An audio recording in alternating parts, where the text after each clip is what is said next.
para ulama menjelaskan tentang sabar menjalankan perintah dan sabar menjauhi larangan, kan kita tahu bersama bahwa yang dijadikan contoh oleh para ulama diantaranya Nabi siapa?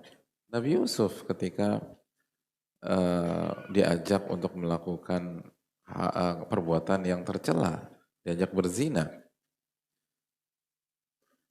dan beliau berhasil bersabar di di di kondisi yang sangat berat tersebut. Dan Allah sebutkan kunci kesabarannya dalam surat Yusuf ayat 24, innahu min ibadina al-mukhlasin. Dan sesungguhnya Nabi Yusuf termasuk hamba-hamba kami yang ikhlas. Ikhlas. Allah nggak mengatakan termasuk hamba-hamba kami yang sabar. Padahal jelas substansinya itu sabar.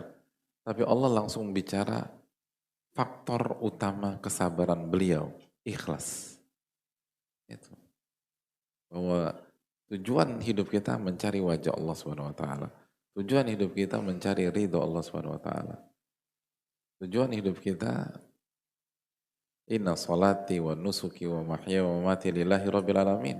Maka orang yang punya kepentingan dunia nggak akan bisa sabar dalam menjalankan perintah, menjauhi larangan dan menghadapi ujian. Orang yang orientasinya uang nggak akan bisa sabar.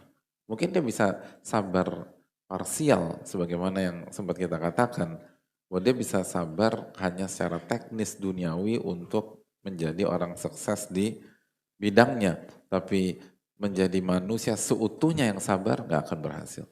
Dia akan tabrak hal yang haram, dia akan mengerjakan hal yang tidak dibolehkan, dia akan melakukan dosa, dan dia dinyatakan tidak sabar. Orang yang sabar itu harus benar-benar niatnya karena Allah Taala.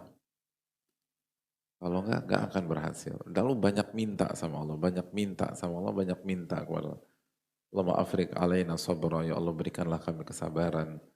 Minta kekuatan kepada Rabbul Alamin. Baru itu yang karena tiga unsur kehidupan ini gak ada yang enak gitu loh. Dalam arti gak ada yang sesuai dengan hawa nafsu kita. Dan itulah tadi kita katakan, wa huffatil jannatu bil makarih. Surga itu dikelilingi hal-hal yang gak enak. Hal-hal yang kita gak suka. Artinya hal-hal yang gak sesuai dan gak cocok dengan hawa nafsu kita.